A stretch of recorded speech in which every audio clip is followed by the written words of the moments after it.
So pinuntahan nila yung mga locations ng mga K-drama na. Okay guys, so nandito na ako sa restaurant na hindi ko alam yung pangalan. Mali pala itong ginawa ko, paikot lang pala itong.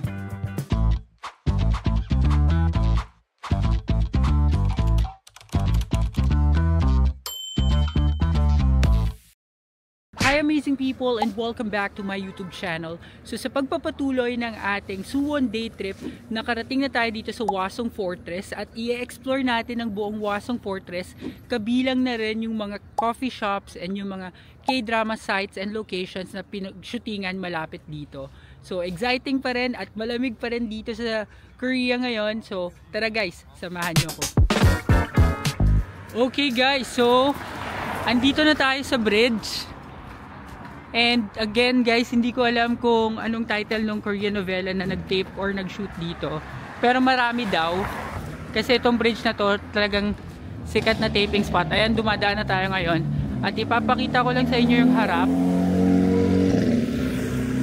So ito yun guys. Yan, so marami daw nag-shoot dito. Pati dun sa may bandang taas. Ayan, si Manong nandyan sa taas. So kung alam nyo yung title ng K-drama na yon guys, just comment down below. And ito yung paligid niya. So itong Hwasong Fortress guys is para siyang wall ng Intramuros, and puno siya ng mga brick walls na tinayo to protect yung lugar ng Suwon. So maglalakad-lakad lang tayo guys, and it's time to explore kung ano yung mga pwede nating makita, and at the same time kung ano yung mga pwede nating mapuntahan at makain ng restaurants and coffee shop. Pero dito muna tayo sa wall mauna. Ayan, so sa paligid niya pala may mga establishments. Kala ko parang puro damuhan lang. So akyat tayo dito sa taas. And let's explore. Okay guys, so ito na. Andito na tayo sa taas ng Hwasong Fortress. And maganda siya guys, oh. Lakad-lakad ka lang, stroll ka lang around. Para siya talagang Intramuros. Maglakad, dahan-dahan lang sa paglalakad kasi itong mga snow na ganito guys, yung mga hindi na naapakan or yung pag naapakan mo, flat na siya, yan yung mas madulas kasi nag-ano na siya, tumigas na siya dun sa lupa. And oh, meron din pala dito guys, oh. Oh. Ganda. And kitang-kita mo guys, may moon na. And yung moon nakalabas na. Ayan, so ganda dito guys. So perfect opportunity to para makapag picture dahil walang tao.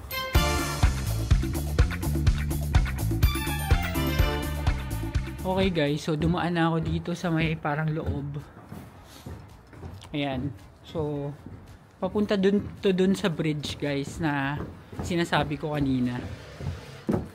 Ayan, so ito yung bridge. Grabe, puro snow. Ang lamig. Ayan, so ito yun guys. So itong bridge na to, kita yung kalsada. Diyan ako galing kanina. Tapos dito guys may pataas. Yan. So dito. So, saan kaya mas okay pumunta? Doon sa kabila o dito?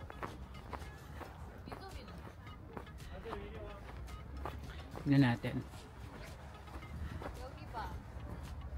Okay, dito muna tayo sa kabila guys. Sa may village daw to. Pag dumiretso ka dito sa may village. So maglakad-lakad muna tayo dito. Okay guys, so update lang. Ilang beses na ako mutik madulas. Ang dulas na nung yelo dito. And hindi ko alam guys kung kita, pero merong ano dun, oh, parang hot air balloon. Ayan, yung bilog na yan. Hindi ko alam kung saan yan, pero ang cute. Ganda niya tignan. So lakad lang tayo dito diretso. And baka isa sa mga bahay na to or sa mga streets na to, meron na nun mga ano. May napanood kasi akong vlog kay Doc Sammy na pinuntahan nila yung mga, mahilig kasi siya sa K-drama. So pinuntahan nila yung mga locations ng mga K-drama na around lang dito sa Hwasong Fortress. Ito yung isa, ayan. Ito yung isa guys, ayan. Paano ko bababa? Papakita ko sa inyo. Ayan, nakita ko yan, pinag-tapingan daw ng K-drama. Bahay yata ng bida.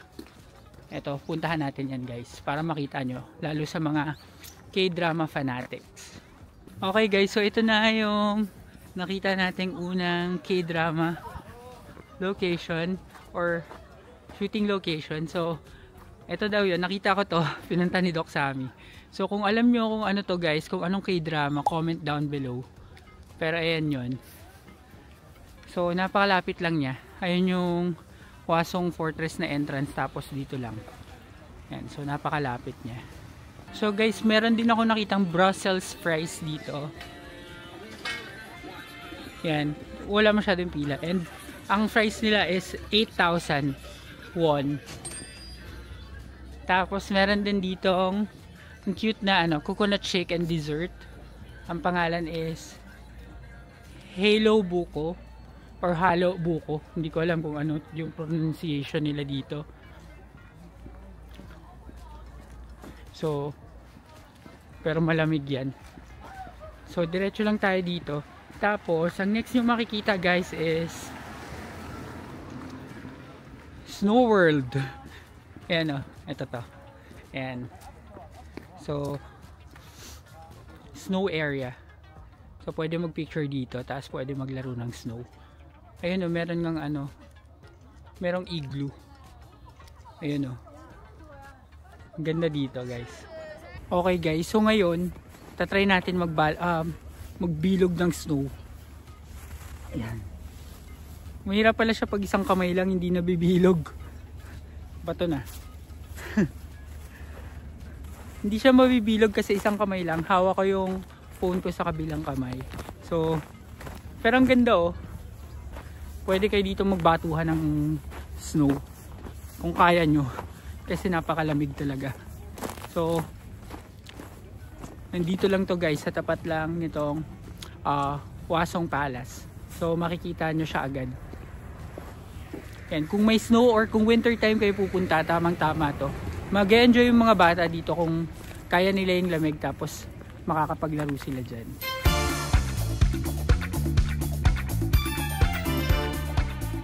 So guys, sakto, pa-sunset na. Ayan, nakikita nyo na yung araw nasa likod ko na. And tamang-tama. Sana lang hindi masyadong maglamig pag wala ng araw. Kasi gabi na. So gaginabi na tayo dito or paggabi na dito sa Suwon. And mamaya-maya kapag tapos natin mag-explore dito, pwede na tayong bumalik sa Seoul. Pero talagang nagugutom na ako. So hanap tayo ng makakainan. Ito merong Hate Praha. Dami palang kainan dito guys. Ang ganda dito, para silang isang community na malaki. Tapos lahat ng kailangan nila nandito na sa loob nitong walls. Ayan, so diretso lang tayo.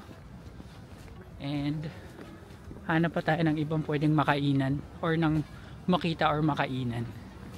Sa main road pa lang ako dumadaan nito guys. Hindi pa ako pumapasok sa mga loob-loob.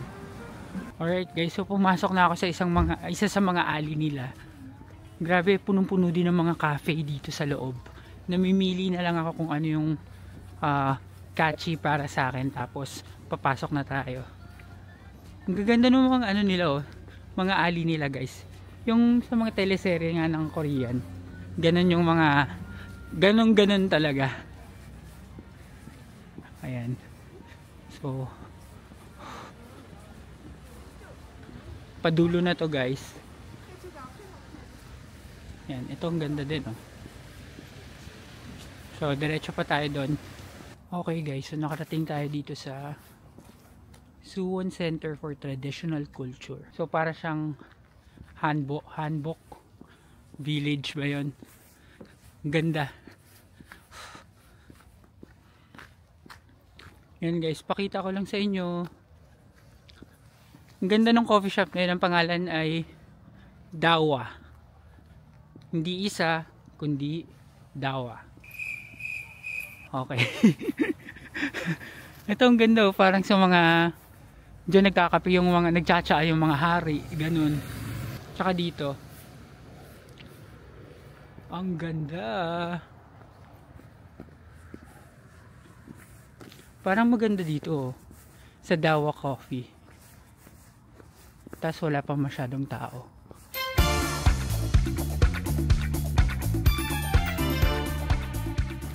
Guys, tignan nyo. May mga ano na, icicles na. Ayun, oh, nakapatusok. Naalala ko may larong ganyan dati, ice climber. Pag natusokan yan, patay ka. Okay, so nakalabas na tayo dito sa Suwon Center. And punta na tayo dun sa mga iba pang mga aisle nila. Alright guys, so may nadaanan ako ditong restaurant. Hindi ko alam yung pangalan kasi walang English translation, pero ito yung menu nila. Ayan, so dito ito 11,000 won, yung may pork 14,000 won, at yung spicy ata 14,000 won. Tapos meron din silang ramen for 10,000 won and 11,000 yung spicy. So mukhang promising naman. So dito na tayo kakain guys, tara. Sandali lang guys, kung hindi ka pa nakasubscribe sa channel na to na AJTV Amazing Travels, mag-subscribe ka na dahil malaking tulong yun para sa akin na maipagpatuloy ang paggawa ng mga ganitong klaseng videos. So yun lang, back to the video.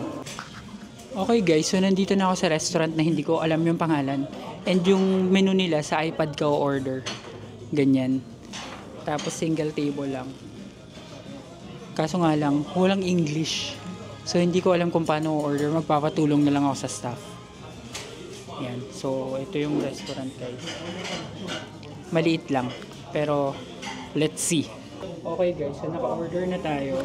Ang in-order ko na lang guys is yung ramen na hindi spicy. Tsaka Pepsi Lime. So 13,000 won yung total. Bahala na. Tapos nag-pay na lang ako ng cash. So let's wait. And sana alam ko yung pangalan ng ano, no? Pangalan ng restaurant. Okay guys, so alam ko na kung anong pangalan ng restaurant. Menya Hanabi. So ML na ML to. MM user tayo ngayon. So Menya Hanabi yung pangalan. Nakita ko lang sa Papago, translate ko. Tapos chinek ko sa Naver, based sa maps, yun nga, Menya Hanabi. So yun yung pangalan ng restaurant na to. Okay guys, so dumating na yung order natin. Marami naman yung serving. Ito yung ramen. Mukhang masarap. So titikman na natin siya. Okay guys, so tikman na natin ang ramen. Tikman ko muna yung soup.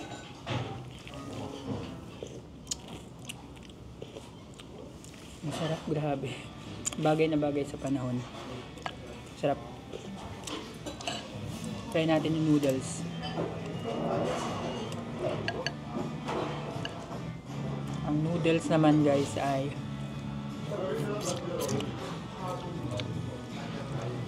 init. Sarap din guys, firm yung noodles niya. So okay ako dito guys, 10 out of 10. Kahit hindi ko pa siya masabi yung pronunciation niya kanina ng pangalan. So kain muna tayo guys. Okay guys, so tapos na akong kumain dito. And I must say na 10 out of 10 talaga yung ramen nila. Masarap, nakakabusog, tsaka tamang tama dito sa weather ngayon na winter dito sa Seoul, dito sa Korea. So nabusog ako. So very good dito guys sa Menya Hanabi. So hanapin nyo na lang siya sa Naver. Pero dito lang to guys sa Hwasong Fortress. So makikita nyo to agad. So medyo padilim na, so lalabas na tayo at try natin maghanap ng coffee shop na malapit para matry naman natin ang coffee shop dito sa Suwon. Let's go! Okay guys, so dito sa tabi sa tapat lang mismo nung Menya Hanabi na ramen house, meron ditong cafe 81.2. Ayan, ang ganda din nyo. Ayan, so if ever pwede kayo magkape dyan. Kaso busog pa ako, so lalakad-lakad muna ako onte bago ako maghanap ng kape. Grabe, nakakabusog yung ramen. Feeling ko bukas na ako ulit kakain. Ganun siya katindi. And since paggabi na guys, expect nyo na mas bababa na yung temperature. So may phone case, may tindahan ng phone case dito. Ang daming tao dito guys, dinadayo talaga na tong Suwon. Bukod din sa Starfield Library kasi itong Hwasong Fortress na maganda din talaga. Para siyang ano, para siyang ibang lugar. Kasi sa Seoul matao, sa Myeongdong dito hindi. So ito guys, meron din photoism dito. If you want to have your photos taken, pwede dyan. Ayan o, tignan nyo yung street nila, ang ganda. Ito pinipilahan, parang photo studio din ata. Ang daming tao dun sa photo studio.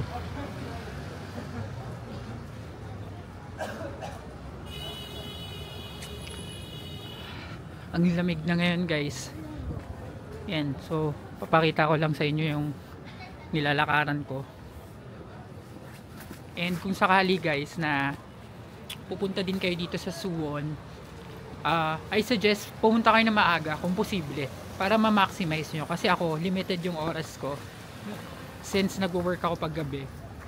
Kaya konti lang yung mga napupuntahan ko. Pero kayo, kung full day kayo dito, malilibot nyo talaga tong buong Hwasong Fortress na to. And eto guys, share ko lang, merong yogurt world. Wala na ako, gusto ko sana mag yogurt kaso wala na akong space. Yan o, wala pa namang tao. Yogurt world, sana merong ganito sa Seoul. So share ko lang, pag may chance makakapag yogurt world din tayo. Baka masarap pa yan sa Yaw Yaw or kasing sarap. So lakad na tayo ulit dito.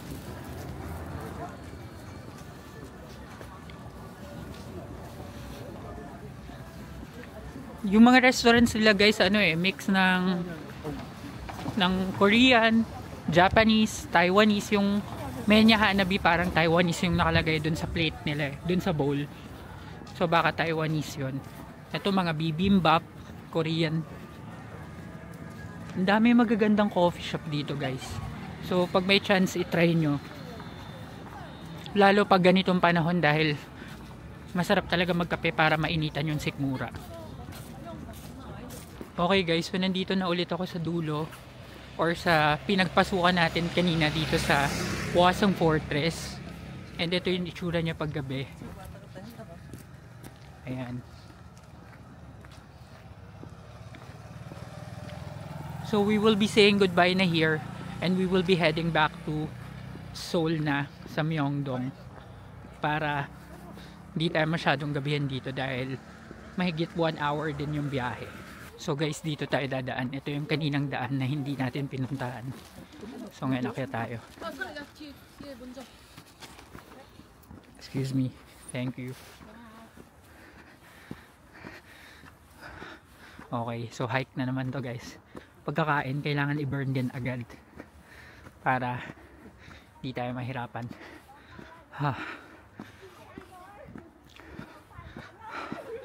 Ang ganda guys nung paggabi.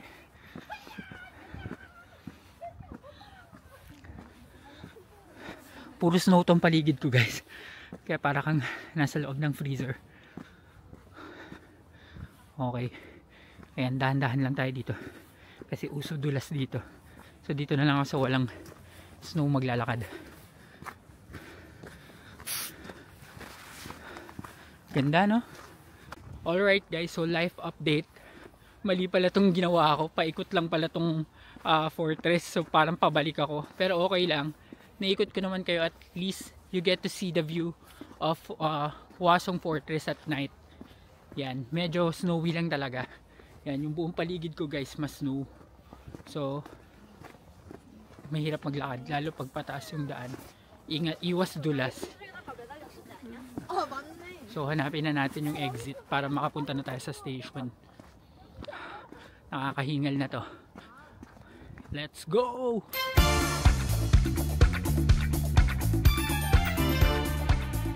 Guys, ang ganda oh. Nadaanan ko lang to habang papupunta sa station. Dito pa rin to sa Hwasong Fortress. Ganda lang. Oh, walang katao-tao. Ang sarap mag picture-picture. Tapos yung harap niya ay ito. Yan. Bridge din. Tapos walang tao dito. Walang dumadaan. So, lamig lang talaga. Pero masarap sa pakiramdam nakapunta ka dito. So, nandito tayo guys. Pababa tayo. And mag-ingat talaga. Kasi madulas talaga siya guys. Legit. Ilang beses na rin ako muntik madulas. So papunta na tayo sa Suwon Station. Guys, nadaanan ko to guys. May kumakanta. So guys, ito yung way ko pabalik ng Suwon Station. Night market na siya. Hindi ko lang alam kung anong night market to. Pero malapit na to sa Suwon Station. So may ganito din pala dito guys. Diba parang Myeongdong lang din. So marami rin mga bilihan, mga stalls. Ito may tanghulo oh. Gongcha. Medyo malayo na to dun sa Hwasong Fortress guys, pero nilakad ko lang. Kaya masakit na yung paa ko. Pero ang dami din pala makikita dito guys oh. Ang laki oh. Kala ko si Snoopy. So may mga street food din guys oh. Mga corn dog, hot dog. O diba may night market din. And yun sa dulo doon na yung Suwon Station exit 1. So kung galing kayo ng Suwon mismo rekta, ito yung makikita nyo guys. Ito mismong lugar na to. Suwon Night Market. Ang galing. May KFC pala dito. Ayan, may KFC. Tsaka Olive Young. So yan pa guys, mga street food. Marami pala dito. Yan. Mukhang masasarap at maanghang. So dito lang yan guys sa Suwon Station. Tapos ito guys, yung Suwon Mall. Ayan kung nakikita nyo, ayan yun. Ang laki din niya guys oh. Suwon Mall. Hindi pala sa exit 1, exit 11 pala to guys. Correction lang kanina. So ito yung paligid niya. Ayan, ang ganda rin. Ang laki ng mall. So baba na tayo dito guys. Wala na tayong time na ma-explore yung mall na yan. Dito na tayo sa train station. So guys, nandito na tayo sa train station. Yung regular train lang yung sasakyan natin. Hindi tayo mag-KTX. Kasi mahal. So dito tayo sa pinakamurang paraan upang makabalik. So papunta tayong Seoul Station. Ayan, so diretso lang tayo. So guys, finally after 44 minutes na train ride, nakabalik na tayo dito sa Myeongdong Station. And hindi ko alam kung nasabi ko na sa mga previous vlogs ko, pero pag winter time, yung mga seats sa train heated siya. So nakaka-relax siya, nakakatulong sa na mawala yung lamig sa katawan. So dahil dyan guys, i-end ko na ang vlog na ito. Maraming salamat sa lahat ng nanood. At kung nagustuhan nyo itong ating Suwon Day Tour, please give me a like, comment, share, and subscribe to my channel. And do not forget to hit the notification bell para updated kayo sa mga susunod ko pang vlogs. Abangan ang susunod nating episode ng ating South Korea vlogs. Yun lang guys, maraming salamat. Bye!